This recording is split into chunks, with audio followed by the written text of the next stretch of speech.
Hello everybody and welcome back to Willowwire. Today I am recording the Legends Ultimate Arcade System. This thing is a decent size.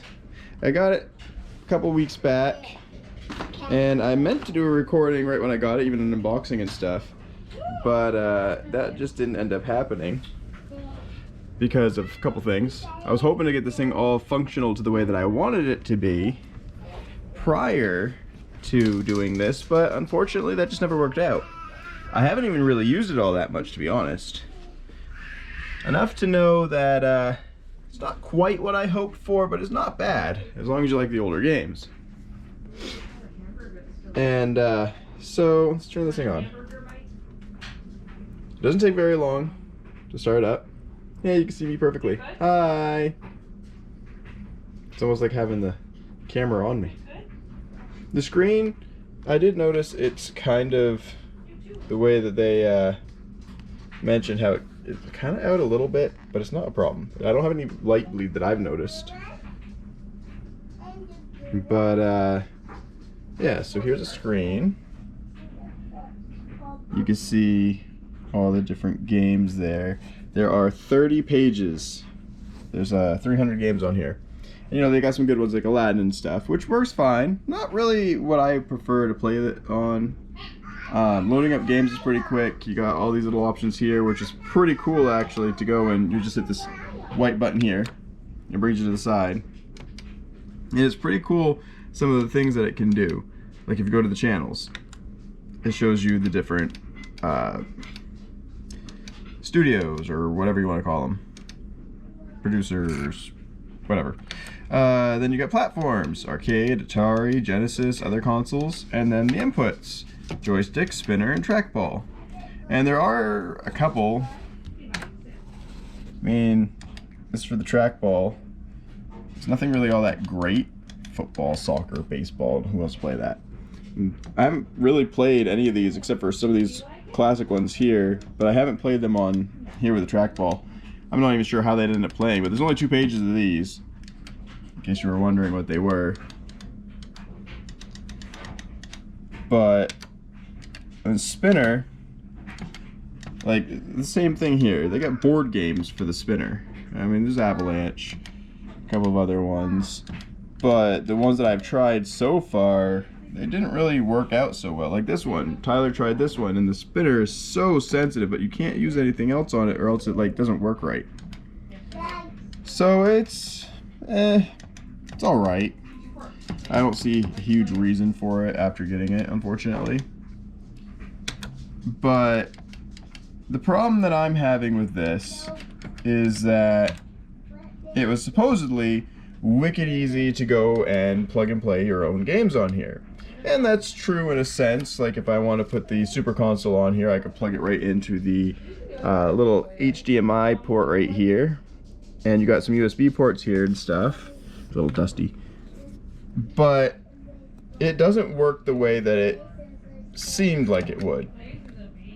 So if you go to bring your own game, you can go and put a USB in and make the games work. You can play pretty much anything you want. But the problem is you need to have a program that, to my knowledge, it didn't talk about prior. And every video that I've watched on it hasn't really said much about it. So I wasn't prepared. I got the SD card, or not, well yeah, I got the USB and stuff that I knew I needed, and then I went and looked up how to do it, and it's like, oh my god. So I did the whole thing there trying to get it to work, and I got all the stuff all set up. It's all like, okay, I'm good to go now. I can get these games on here. And then it said you have to get coin ops. It's like, okay, well, how do I get coin ops? I guess you need to go to some kind of Discord server in order to get coin ops, and well, that didn't happen. I couldn't find it. So that was kind of unfortunate, but I'll show you how long it takes to load up a game.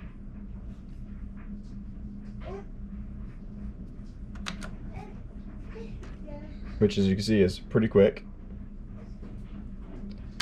I'm doing this one-handed, so I don't know how well I'll be able to do this. You can add coins by pressing the middle button there, and then you can choose how many coins you want to put, up to 4. And then you got the sound buttons right here.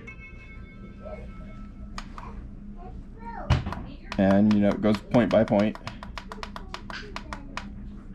And I find this thing to be actually like perfect. Like you can get the perfect volume. I can make it pretty loud, but I'm not going to go louder than that.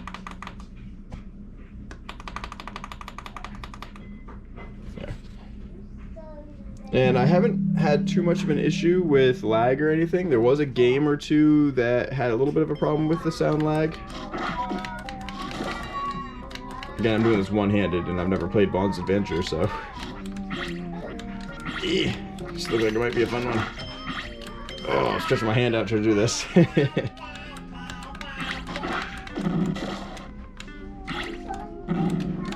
yeah, as you can see, it works just fine. Oh, one-hit deaths, really?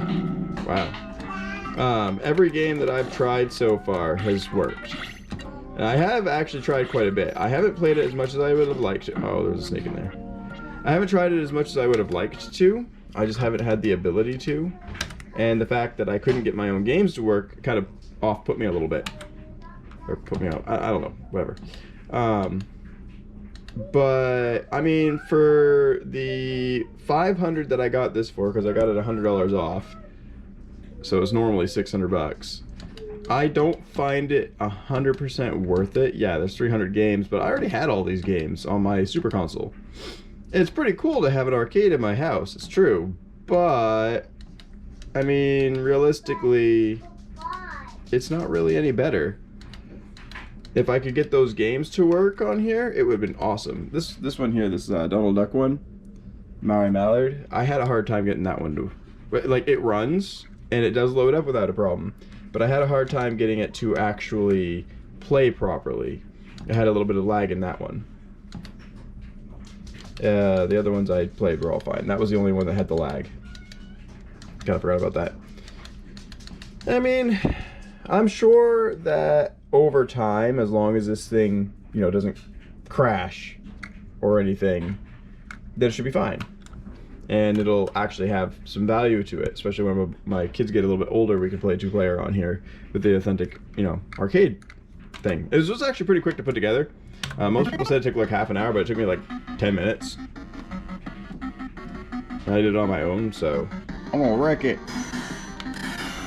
Oh no, he's wrecking the place. But yeah, so obviously I can't go too in depth with this, but because I don't know how to do the whole thing yet, and I can't show all the other features yet. But I've actually never played Fix It Felix one-handed. Apparently I can't play it at all.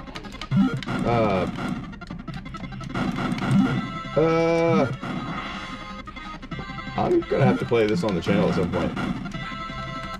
I honestly thought when I first saw this game that it was actually just, how do I go up? Oh, that's that. I actually had thought that it was just part of the movie.